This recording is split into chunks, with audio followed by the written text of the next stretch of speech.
এখন আপনি কি মনে করেন মেরাজের মতো ছেলেকে বসায় রাখা উচিত? নিয়ে সম্ভাবনা আছে, তারা আছে কিনা এটা দেখেন। দর্শক, ব্রেকিং নিউজ। বিসিবি বস পাপনের কঠিন সিদ্ধান্তে ক্যাপ্টেন্সি চিরতরে জাতীয় দল থেকে বাদ নাজমুল হোসেন শান্ত। আর তাই সবাইকে চমকে দিয়ে মেহেদী হাসান মিরাজকে 3 ফরম্যাটে ক্যাপ্টেন্সির দায়িত্ব দিল। দর্শক, বিস্তারিত জানতে ভিডিওটি না টেনে শুরু থেকে শেষ পর্যন্ত দেখুন।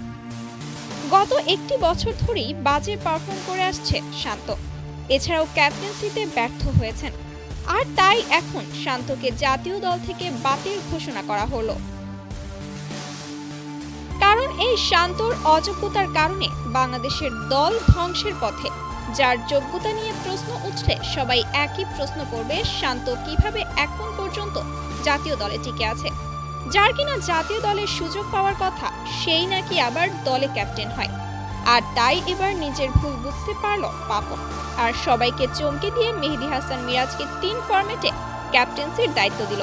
তো দর্শক, আপনাদের কি মতামত মেহেদী হাসান মিরাজকে 3 ফরম্যাটে ক্যাপ্টেন্সির দায়িত্ব দেওয়ায়? তা অবশ্যই জানিয়ে দিবেন আমাদের ভিডিওর কমেন্ট বক্সে। ধন্যবাদ।